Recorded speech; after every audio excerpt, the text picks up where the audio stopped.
আসসালামু আলাইকুম। আচ্ছা, ফজরের নামাজের পর ঠিক কি করা যায় আর কোনটা করা যায় না, এই প্রশ্নটা কিন্তু আমাদের অনেকের মাথাতেই ঘোরে, তাই না? তো চলুন আজকের এই আলোচনায় এই কনফিউজিং বিষয়টা একেবারে পরিষ্কার করে ফেলা যাক। তো আসল প্রশ্নটা হলো, ফজরের ফরজ নামাজটা শেষ করেই কি সাথে সাথে অন্য কোনো নফল নামাজ পড়া শুরু করা যাবে? প্রশ্নটা শুনতে সহজ মনে হলেও এর উত্তরটা কিন্তু আমাদের প্রতিদিনের ইবাদত ঠিকভাবে করার জন্য জানাটা খুবই দরকারি। ইনশাল্লাহ এই আলোচনাটা শেষ হতে হতে ফজরের পর থেকে দিনের শুরু পর্যন্ত কি করতে হবে সেই ব্যাপারে একটা একদম পরিষ্কার ধারণা হয়ে যাবে। চলুন তাহলে এক এক করে ব্যাপারগুলো জেনে নিই। তো সবার আগে আমাদের যেটা জানতে হবে সেটা হলো একদম বেসিক আর সবচেয়ে গুরুত্বপূর্ণ নিয়মটা, মানে ফজরের ফরজ নামাজ শেষ করার ঠিক পরের মুহূর্তটাতে কি করতে হবে। এই গোড়ার বিষয়টা পরিষ্কার হয়ে গেলেই দেখবেন বাকি সব কিছু বোঝা সহজ হয়ে যাবে।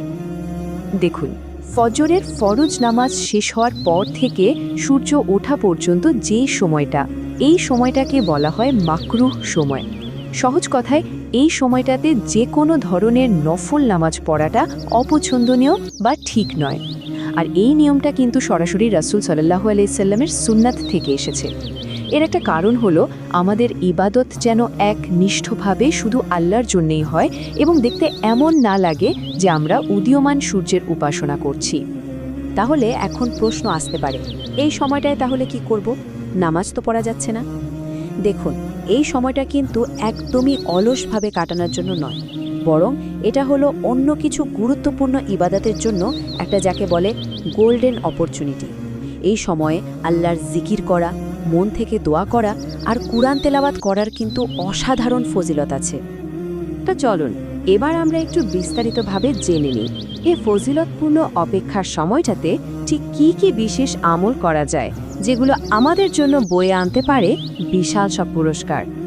ফজরের পর থেকে সূর্য ওঠা পর্যন্ত এই সময়টাতে বসে বসে এই জিকিরগুলো করাটা যে কি পরিমাণ সওয়াবের কাজ, যেমন ধরুন সুবহানাল্লাহ, আলহামদুলিল্লাহ, আল্লাহু আকবার আর লা ইলাহা ইল্লাল্লাহ পড়া।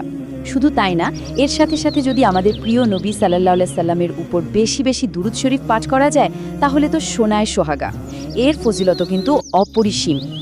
সুবহানাল্লাহ, এই হাদিসটা একবার চিন্তা করে দেখুন তো, কি অসাধারণ একটা ব্যাপার। রাসূলুল্লাহ সাল্লাল্লাহু আলাইহি সাল্লাম বলেছেন, যে মানুষটা ফজরের নামাজ পড়ে সূর্য ওঠা পর্যন্ত আল্লাহর জিকিরে ব্যস্ত থাকে আর তারপর ইশরাকের নামাজটা আদায় করে, তার জন্য জান্নাতে একটা স্পেশাল পুরস্কার বরাদ্দ হয়ে যায়। ভাবা যায় আমাদের জন্য এটা কত বড় একটা মোটিভেশন, তাই না? আচ্ছা, পুরো ব্যাপারটা আর একটু সহজ করে বোঝার জন্য চলুন এই টাইমলাইনটা একটু দেখি। দেখুন, প্রথমে হলো ফজরের ফরজ নামাজ, এরপরই শুরু হচ্ছে মাকরুহ সময়টা। এই সময়ে কোনো নফল নামাজ নয়, শুধু জিকির আর দোয়া। তারপর যখন সূর্য উঠছে তখন মাকরুহ সময় শেষ, আর ঠিক তখনই ইশরাক নামাজের জন্য দরজাটা খুলে যাচ্ছে। আর এর একটু পরেই শুরু হয় চাশত বা দুহা নামাজের সময়। তো মাকরুহ সময়টা যেই না শেষ হলো, আমাদের জন্য প্রথম যে অসাধারণ পুরস্কারটা অপেক্ষা করছে সেটা হলো ইশরাকের নামাজ। চলুন এবার এই নামাজটা নিয়ে একটু বিস্তারিতভাবে কথা বলা যাক। ইশরাক নামাজটা সাধারণত 2 রাকাত পড়া হয়, তবে কারো যদি আরেকটু বেশি পড়ার ইচ্ছা বা সুযোগ থাকে তাহলে 4 রাকাতও পড়তে পারেন। আর এর সময়টা শুরু হয় সূর্য পুরোপুরি আকাশে ওঠার মোটামুটি 15-20 মিনিট পর থেকে। আর এই নামাজের পুরস্কার, এর পুরস্কার যে কত বিশাল সেটাই হাদিসটা শুনলেই বোঝা যায়। বলা হয়েছে যে ইশরাকের নামাজ আদায় করে সে একটা সম্পূর্ণ হজ এবং একটা সম্পূর্ণ উমরাহার সওয়াব পেয়ে যায়। সুবহানাল্লাহ, একবার ভাবুন তো, মাত্র কয়েক মিনিটের একটা সহজ আমল আর তার বিনিময়ে এত বড় একটা পুরস্কার। আর এর নিয়ত করাটাও কিন্তু একদম সহজ, কোনো জটিলতা নেই। শুধু কিবলামুখী হয়ে মনে মনে ঠিক করে নিতে হবে যে ইশরাকের নামাজ পড়ছি। মুখেও এভাবে বলা যেতে পারে, আমি আল্লাহর জন্য 2 রাকাত ইশরাক নামাজের নিয়ত করছি। ব্যাস, এরপর একদম সাধারণ নফল নামাজের মতোই নামাজটা পড়ে নিতে হবে। আচ্ছা, ইশরাকের পর্ব তো গেল, এরপর দিনের দ্বিতীয় যে দারুণ সুযোগটা আমাদের জন্য আসে সেটা হলো দুহা বা চাশতের নামাজ। এটাও কিন্তু অসম্ভব ফজিলতপূর্ণ একটা ইবাদত। আর এই নামাজের সবচেয়ে বড় সুবিধার দিকটা কি জানেন? এর সময়টা। মানে ইশরাকের সময় শেষ হওয়ার পর থেকে শুরু করে একেবারে দুপুর হওয়ার আগ পর্যন্ত, মানে সূর্যটা ঠিক মাথার ওপরে আসার আগ পর্যন্ত, এই লম্বা সময়ের মধ্যে যখন ইচ্ছা এটা পড়া যায়। চাশতের নামাজটা মিনিমাম 2 রাকাত আর ম্যাক্সিমাম 8 রাকাত পর্যন্ত পড়া যায়। সাধারণত 2 রাকাত 2 রাকাত করেই পড়া হয়। যার যার সুবিধা মতো 2, 4, 6 বা 8 রাকাত পড়ে নেওয়া যেতে পারে।